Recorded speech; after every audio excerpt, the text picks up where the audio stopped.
menghadapi cobaan yang begitu berat, memang kayak Tuhan itu nggak adil dalam hidup saya.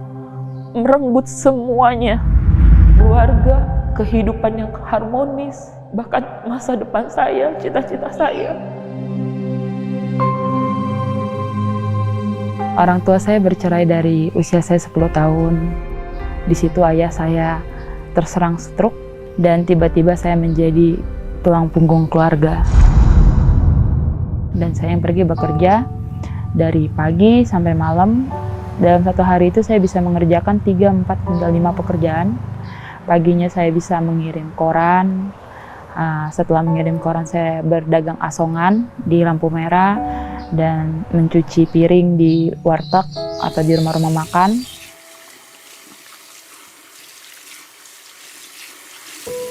Di situ benar-benar saya merasa pencobaan yang tiada hentinya dalam hidup saya.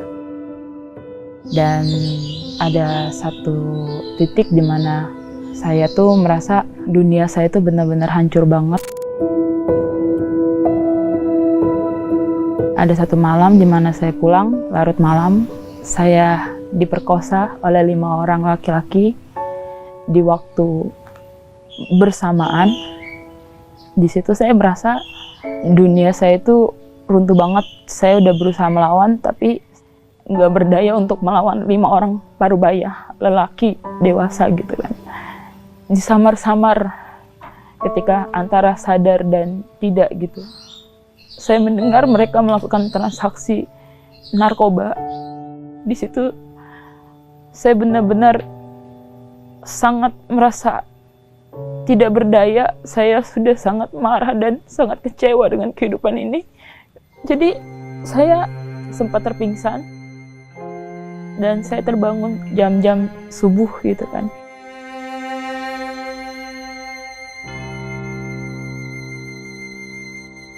Dan saya mengumpulkan tenaga saya, mengenakan kembali pakaian saya. Nggak jauh dari lokasi saya dilecehkan, ada sebuah jembatan. Di situ saya berusaha untuk mengakhiri hidup saya saja. Karena saya merasa diri saya ini sangat tidak berguna dan sangat kotor, sangat hina, sangat tidak layak lagi. Sebelum saya melompatkan diri saya berdoa kepada Tuhan. Tuhan, saya sudah tidak kuat untuk menanggung tanggung jawab ini. Saya hanya minta tolong jaga ayah dan adik saya saja. Dan setelah saya mengucapkan itu, saya menjatuhkan diri saya ke jembatan itu. Saya hanya bisa menahan semuanya sendiri, karena memang gak ada tempat untuk saya berbagi. Menangis setiap malam sendiri, membenci diri sendiri setiap hari, menganggap diri sendiri seperti sampah setiap hari.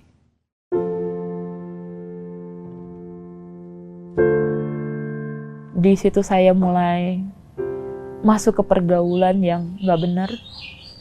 Di situ saya mulai merokok, saya mulai mabok-mabokan, dan bahkan saya juga menggunakan narkoba. Saya hidup dengan foya-foya, saya hidup dengan dunia yang begitu kelam gitu.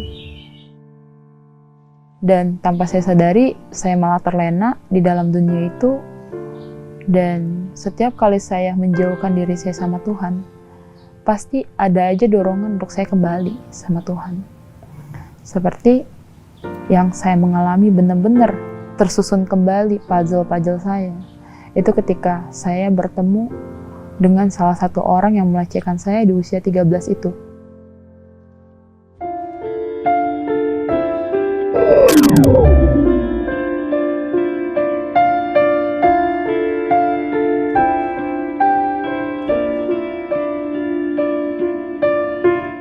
Saya lagi berjalan, di situ saya bertemu dengan seorang yang penuh dengan luka dan dia sudah kehilangan salah satu kakinya, dan orang itu menghampiri saya gitu. Dan dia meminta maaf sama saya, dan ketika saya melihat wajahnya, saya tahu siapa orang itu gitu. Karena saya nggak mungkin melupakan orang yang udah menghancurkan hidup saya. Waktu itu saya hanya sibuk nangis, habis saya nangis. Ketika saya sudah kembali lega, saya bilang sama orang itu, yang berlalu biarlah aja berlalu. Dan di situ saya mengambil keputusan untuk mengampuni orang itu. Dan di situ saya langsung nangis sejadi-jadinya, kayak terkilas balik lagi dalam otak saya. Dan di situ saya baru menyadari betapa besarnya kuasa Tuhan di dalam hidup saya. Di situ saya mulai kelas balik, oh iya ya, waktu itu saya mencoba untuk bunuh diri juga, saya bisa selamat, itu suatu mukjizat. Ketika saya dalam segala mara bahaya, ketika saya menghadapi segala cobaan, selalu ada mukjizat.